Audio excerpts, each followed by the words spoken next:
Yes, so we had a slight bump, and he was just talking about the key metrics that we're going to continue to watch. But he does think that we are in a positive enough space to go ahead and complete phase 1 of the reopening. So let's give you a little recap if you're just now joining us. The governor was speaking there for just about 30 minutes on what is happening next in Maryland, announcing some additional steps to complete, as we said, stage 1 of Maryland Strong's roadmap to recovery. So what does that mean? Starting Friday at 5, restaurants and social organizations, they can reopen for outdoor dining only, but they do have to follow some safety precautions, including no more than 6 people per table and frequent sanitation. And youth sports, day camps, and outdoor pools can also reopen with CDC recommended precautions in place. There are now more than 1,400 contact tracers tracking people who may be infected. And of course, the positive test rate across the state is now below 13%. That's the lowest it's been in weeks. Governor Hogan, though, still stressing this fight is not over. You still need to take individual responsibility to prevent another surge. And of course, just because you can do something, don't.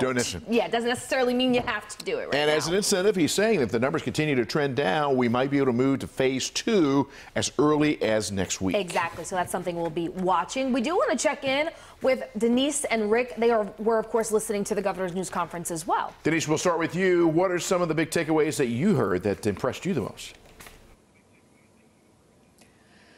Well, I should say that this is the news that the governor gave. The state is going to make a lot of people very, very happy, because he said that because so many Marylanders have stepped up and done what had been asked of them over the past weeks, Maryland is now indeed on the road to recovery, and he's going to be able to open up certain aspects of our economy, with the caveat that, of course, COVID-19 is not gone. It is still here. It is still a deadly threat. But as you were saying, because we have had a number of positive indications, including the number of testing, now up to 10,000 a day, the contact tracing with a $1,400 person team working across the state every day to track where these outbreaks may come, who has COVID and who may have been exposed to it because of that, etc.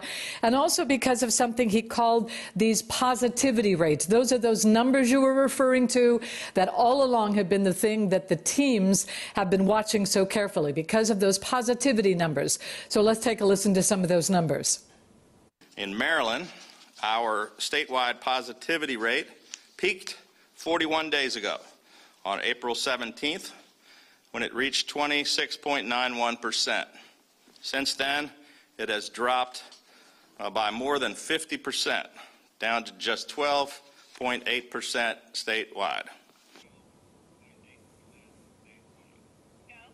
And because of that, I think the governor gave news out that's going to make people very, very happy. As you were saying, outdoor dining. He encouraged communities like Little Italy and Fells Point to close off the streets to allow restaurants to have more patrons. He talked about opening pools, which everyone has been talking about because it's going to get hot, and day camps, not overnight camps, but day camps, where, again, all of these things that we've been practicing so well for the last 3 months that have made it possible to open up, those things have to go on. I'll leave you with one thing. He mentioned at least 15 times the phrase CDC guidelines.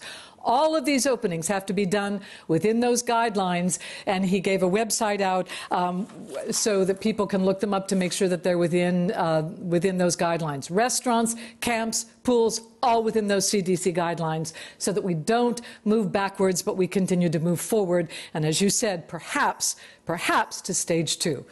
Vic and Nicole.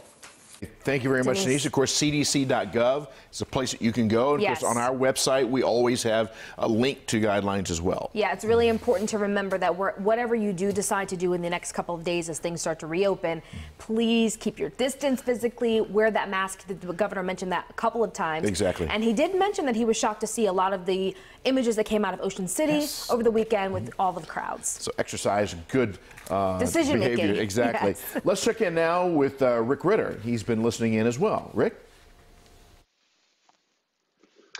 Well, Vic, Nicole, the one thing that stuck out to me was there were a lot of questions about certain jurisdictions, whether it's another county or another city, not moving forward what he has now implemented in terms of completing phase 1 of the recovery plan. There were a lot of questions specifically with Prince George's County and Montgomery County possibly holding back and not jumping on with what he's putting out there right now.